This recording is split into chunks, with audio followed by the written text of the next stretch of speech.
Some morning, in the quiet before the day begins, ask yourself one small question: who am I? The question is small. Its answer changes the direction of an entire life. Each of us knows himself by some name. One is a student, one an officer, one a trader, one a father, one a son. But all of these are introductions. Is an introduction really what we are? Stand before a mirror and look. The face you see today was something else in childhood and will be something else again in old age. Yet someone inside says, at every stage, I am the same. All our lives, we hold changing opinions about ourselves. Some days I feel capable. Some days I feel weak. When success comes, I feel large. And when failure comes, I feel like nothing at all. Notice this: every one of these identities keeps changing. How can what keeps changing be the truth? Position, wealth, reputation, clothing, family, nationality, these are labels stuck onto us from outside. Circumstances shift, and one by one, the labels fall away. But when everything has fallen, something still remains. That which remains is what we actually are. Consider the body you call I. Is it ever still? The body of childhood is gone. The body of youth will not survive into old age. Every moment, cells are born and cells die. The body is a flowing river, and yet within that river, there is a witness who never changes. The scriptures say the body is a garment and the mind an instrument. A garment wears out and is replaced.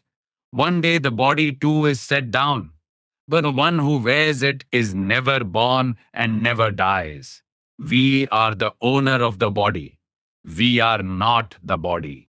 Now close your eyes and travel inward. Deeper than thought, deeper than feeling, at the center of the heart, there is a still awareness, watching everything, touched by nothing. When joy comes, it watches. When sorrow comes, it watches that too. This awareness is what you are. This is what has been called the soul. No weapon can cut it. No fire can burn it. No water can wet it. It does not age. It does not end. It was never begun. When a person truly knows that I am not the body, I am the soul, fear leaves him. What is deathless has nothing to fear from death. Yet most of our life runs in the opposite direction. We chase whatever the body asks for: more comfort, more money, more praise. And after everything outside has been obtained, an emptiness still remains inside. And sometimes, when a person sets it all down and sits a few moments in silence, he finds a peace that no possession ever gave him. From this, one thing becomes clear: peace does not arrive from outside, it surfaces from within.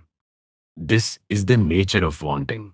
Satisfy one desire, and 10 new ones stand up in its place. It is a wheel that never completes, and only tires the one who turns it. There is a single way out of it: to know that what I am searching for is already within me. Notice this: when someone does wrong, no one outside may ever learn of it. But inside, something stops him at once. Sleep goes. The mind will not settle. That judge seated within is the voice of the soul. And the reverse is also true.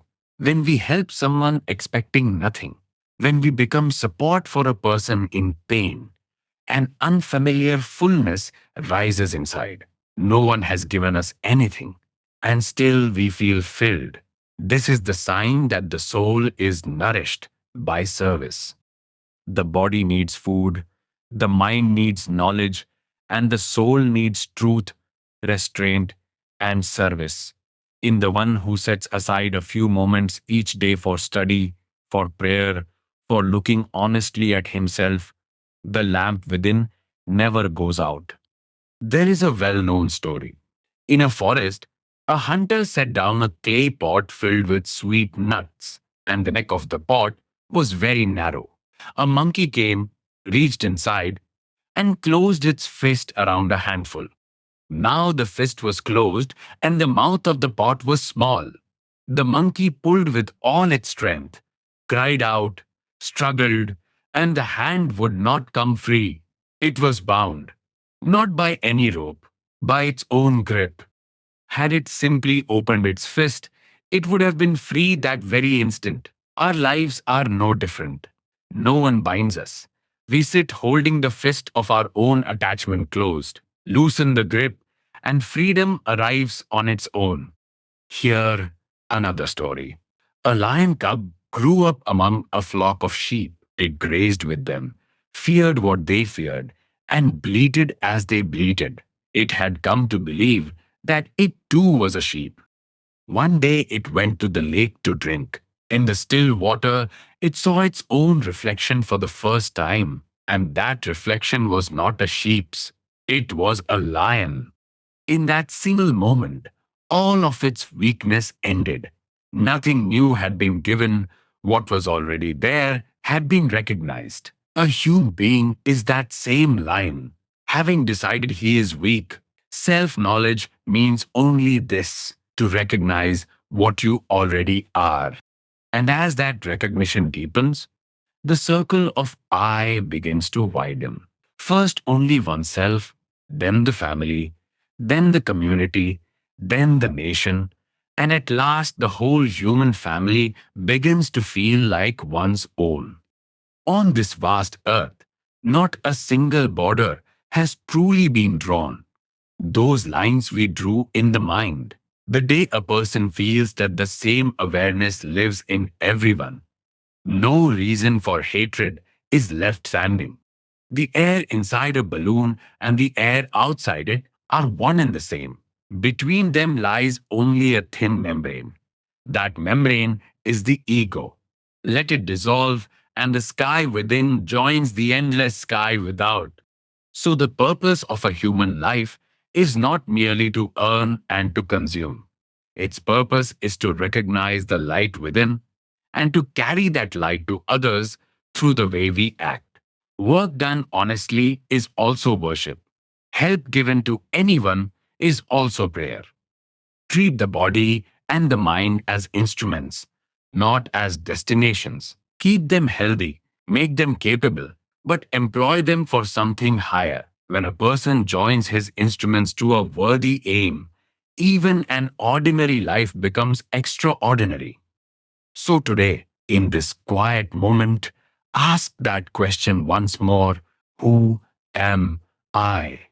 And let the answer rise from within. I am not this perishable body. I am the deathless soul. Hold this truth in memory and live your life in the light of that knowing.